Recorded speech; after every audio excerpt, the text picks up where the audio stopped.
correspondant au mandat qui a été confié au Conseil présidentiel de veille stratégique par le chef de l'État, celui de suivre et d'évaluer les engagements tels que repris dans le programme commun du gouvernement.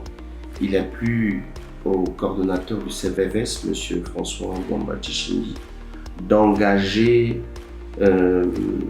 ses services techniques dans un processus d'évaluation de la mise en œuvre des engagements dits prioritaires, contenus bien évidemment dans le programme de campagne du chef de l'État et dans le programme d'action du gouvernement, évidemment 1 an après son lancement pour le second mandat. Alors cette démarche vise à 2 objectifs clés.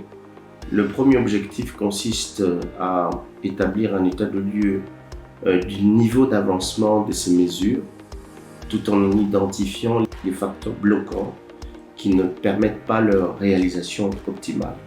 Et le deuxième objectif, c'est de pouvoir documenter les principales réalisations qui sont répertoriées à l'an 1 du second mandat du chef de l'État, de façon à ce que cet exercice puisse se faire de manière permanente et jusqu'à ce qu'au moment où le mandat arrivera à terme, qu'on puisse avoir une base de données complète et à jour qui est constituée en temps réel. Donc, alors, que retenir de la rencontre entre le CPVS ce jour avec les différents acteurs du secteur minier?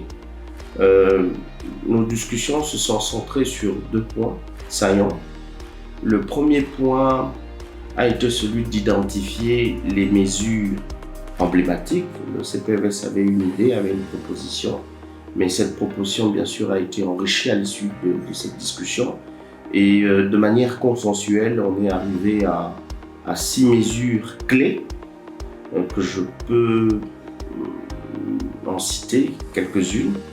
Et il y a par exemple la mise en place des chaînes de valeur des substances minérales stratégiques, l'intensification des recherches géologiques et minières, la transparence et la publication des contrats miniers, la traçabilité des substances minérales issues de l'exploitation minière artisanale, le renforcement de l'administration minière ainsi que le renforcement des engagements en matière de responsabilité sociale et environnementale.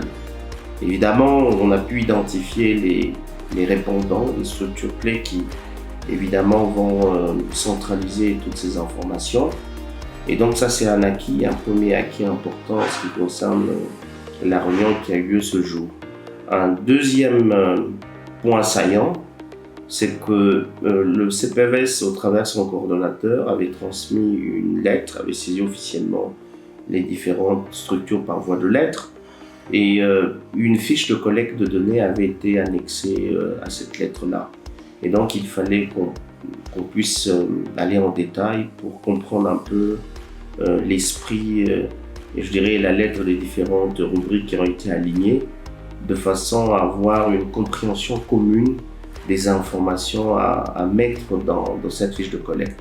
Donc nous avons discuté et on s'est accordé sur les éléments à mettre et même on s'est accordé sur la compréhension en ce qui concerne bien sûr les indicateurs de résultats qui doivent être exprimés dans cette fiche de collecte de données. En ce qui concerne les étapes à venir, nous sommes convenus que ces éléments nous parviennent au plus tard le mercredi, donc soit 47 ans, 2 heures après la réunion, et que nous organiserons une rencontre de validation évidemment des informations qui seront transmises par les différents acteurs.